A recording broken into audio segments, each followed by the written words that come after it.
जान दे देंगे इसके लिए, क्या बात कर रहे हो आप। এই ডায়লগটা শুনে তোমাদের অমিত শাহ স্যারের কথা মনে পড়ে গেল। হ্যাঁ, পার্লামেন্টে ইউজ করা অমিত শাহের এই কথাটা আমি যে সিনেমাটা নিয়ে আলোচনা করতে চলেছি সেই সিনেমাটাতে খুব সুন্দরভাবে ইউজ করা হয়েছে। তো চলো আর বেশি ভাট না বকে মেন টপিকে আলোচনা করি।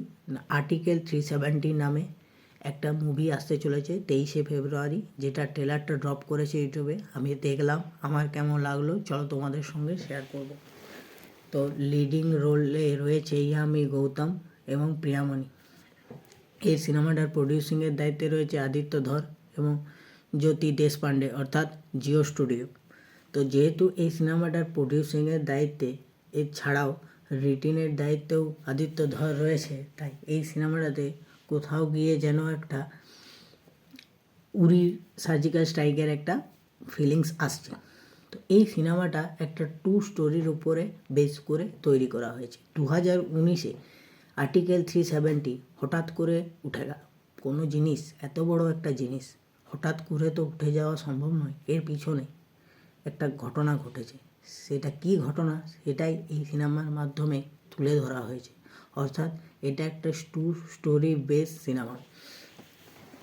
তোমরা যদি লক্ষ্য করে থাকো, সেই সময়ে কাশ্মীরে নেটওয়ার্ক বন্ধ হয়ে গেছিলো। কী হচ্ছিল না হচ্ছিল আমরা কিছু জানতে পারছিলাম না। তো সেই সব ঘটনাই এই সিনেমাটার মাধ্যমে দেখানো হয়েছে।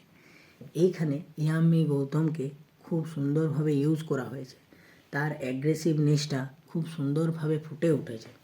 এছাড়াও এই সিনেমাটাতে র্যাপ ইউজ করা হয়েছে বিজিএমের মাধ্যমে।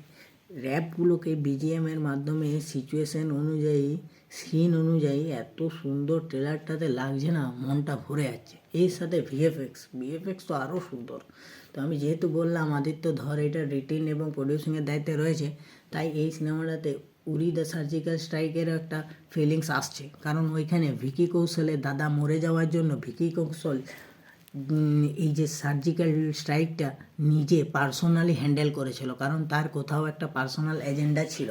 এইখানেও ইয়ামি গৌতমের সঙ্গে নিশ্চয়ই কিছু একটা পার্সোনাল ইস্যু হয়েছে, যেটা এই ট্রেলারে হাইড করা হয়েছে। সেটা জানতে গেলে আমাদেরকে সিনেমাটা দেখতে হবে। তো এটা এই কারণেই বোঝাচ্ছে, কারণ এই সিনেমাটাতে ইমোশনটা খুব ভালো ওয়ার্ক করেছে। কারণ একটা সিনে দেখাচ্ছে ইয়ামি গৌতম যখন প্রিয়ামণিকে তার পাস্ট স্টোরি বলছে, তখন একটা খুব সুন্দর ইমোশন সিন ক্রিয়েট করা হয়েছে, যেটা ট্রেলারে দেখে আমার তো খুব ভালো লাগলো। ওভারঅল একটা কথাই বলবো, এই সিনেমাটা ট্রেলারটা আমার খুব প্রমিসিং লেগেছে। সিনেমাটা আমার এক্সপেকটেশন বাড়িয়ে তুলেছে। আশা করি সিনেমাটা আরও ভালো হবে।